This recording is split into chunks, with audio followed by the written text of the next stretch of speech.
1958. Alex met and married my mom, Terry, a year later. They were married for 59 years. They had 4 daughters, myself, my sister Liz. The best one.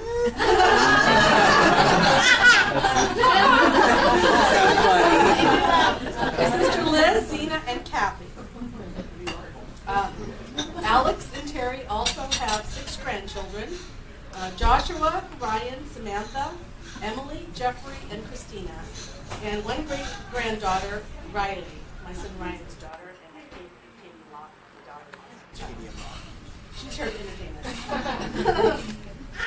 Alex, you take after Grandpa, don't you? Great-grandpa. Alex and family lived in San Francisco from 1959 to 1970. Alex worked in a paint factory and then became a machinist. We attended the full Russian Gospel Church in San Francisco. My dad made sure we attended Russian school lessons on Saturday at the church to learn how to read, write, and speak in Russian. I remember my Russian school teacher being very disgusted by the American habit of chewing gum. She called us koromas. Cows in Russian. Yep, we learned Russian all right.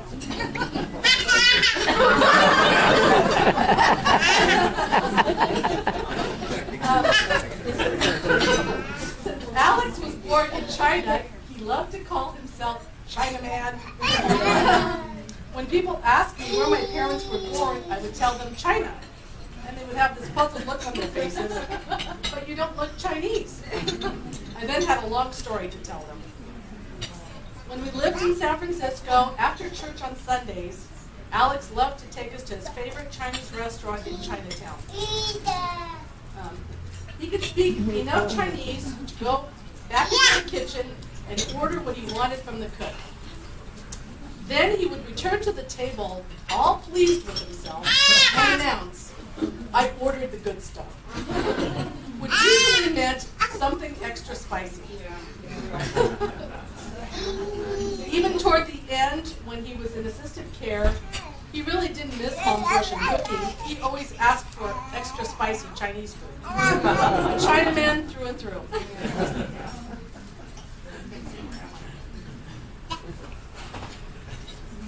Okay. We spent every summer camping at Hidden Valley Lake in California. Amen. With the Debancos and all the cousins, where my parents had a campground membership. Yeah. We also traveled many times to Yosemite National Park with friends and family. I remember the bears coming around the campground to eat campers' food. Alex and Terry encouraged us to feed the bears. Now I wonder, did Alex really want children around? Okay. Learning how to swim with Alex. Alex's teaching style. He decided to throw each of us into the deep water of the pool and yell, "Sink or swim!" Most of us are still not that comfortable in water.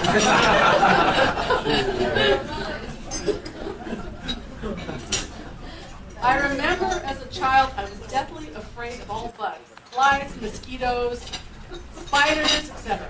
Alex made me catch them and slowly dissect them, which is ripping them into shreds. It cured me quick because I didn't want to touch bugs anymore. We moved to San Mateo, a suburb of San Francisco, in 1970. I remember Alex sending Liz and I to summer school because Mom needed a break from the kids. One summer, Liz and I decided to skip summer school. We couldn't understand why we had to go. Summer school was for kids flunking out of regular school. We were stellar students. All was well, spending every day in the park and coming home just as soon as summer school got out. Until one day, school called and told Dad we had been skipping school daily. Dad came looking for us in the local park. And boy, oh boy, were we in trouble. You know what happens next. Шлеп Keep going.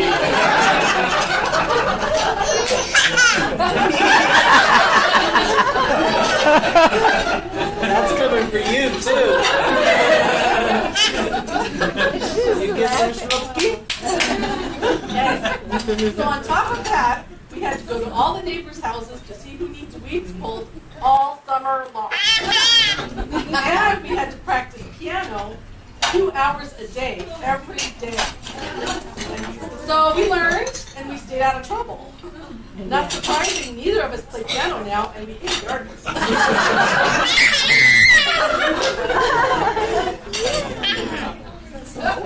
We moved to Oregon in 1974. Alex became a realtor. I had my first introduction to picking berries that summer from sunup to sundown. I surely thought this was child slave labor, and they must have pretty laws against it in Oregon. Us kids were wishing we all still lived in California, where they surely had laws against child torture like berry picking all day in the hot sun. This was our introduction to a good work ethic. I surmised it came from all the previous Russian ancestors before me. Dad told us a story how he lived in China and was only 10 years old. His father, Andrei, used to tell field hands that they could have a job if they could keep up with Alex in the melon fields. Of course, they could not, and Dedushka got a kick out of it. Education was always super important to Alex. He used to put our grades on the refrigerator and circle anything that wasn't an A in a red marker. Making a point of expressing his expectations. It always bothered him that he only finished 6 grades of school. So in his 50s, Alex went back to college, got his GED, and got a degree in accounting. When I was in high school, I got a better job than berry picking. Sorry, Nida. I really wanted a car to drive, but I knew my dad would never go for that or pay for one. So I had a plan. Since Alec was a realtor, his schedule was his own. He could take me up from high school and drive me to work. Then he could pick me up from work and take me home. Every single day, 5 days a week. This lasted for about 2 weeks. Alex said, "Forget all this driving. I'm buying you a car to drive."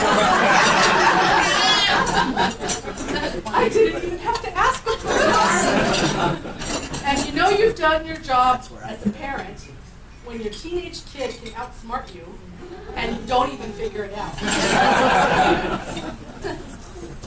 Alex had 4 sisters. 3 had gone to live in Australia, so it became more difficult to migrate to the United States. And 1 sister remained in Russia. Alex had a total of 17 siblings, and most of them didn't make it to adulthood. Only Alex and his 4 sisters made it to adulthood. Alex felt responsible for caring for his parents, Andre and Mocha, until their deaths, as he was their only son and the only one in America. I remember my dad moving our grandparents into an apartment behind our house in Woodbury. Papa Mocha insisted on being independent, even though she probably should have been watched more closely. Again, stubborn, strong woman to the end. One time she almost burned down her apartment. She put a Chinese on the stove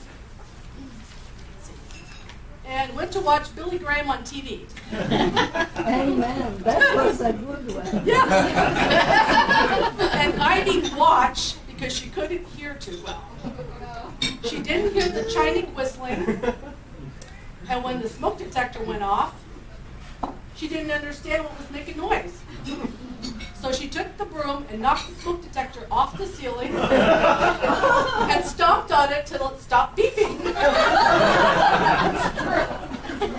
Then she didn't notice the smoke billowing out of the apartment until the fire department showed up to put the fire out.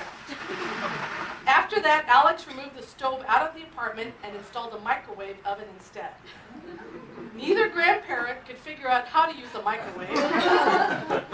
So dutiful son Alex had to check on them daily, make them chai, and bring them food and assist with their care.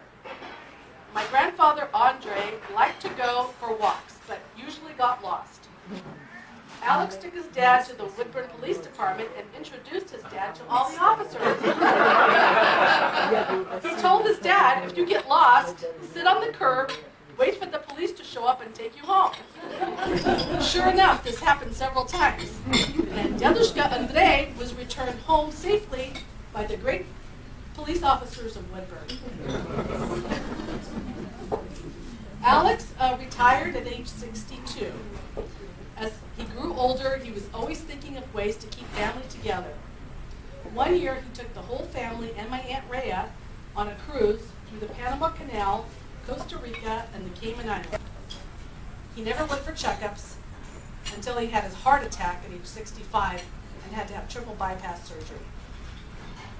At age 80, he decided he outlived all of his siblings, and that was good enough for him.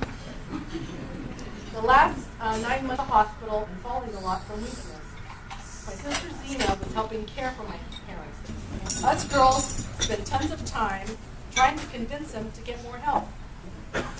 When his health declined further, he wound up in the hospital and then rehab in Canby in July. I call this divine intervention because what happened next was simply God's plan. We took Mom and Dad to an apartment near Liz's house, and they really liked it. We started talking about moving in. After 2 days in Colorado, Alex got sick again and had to be admitted to the hospital.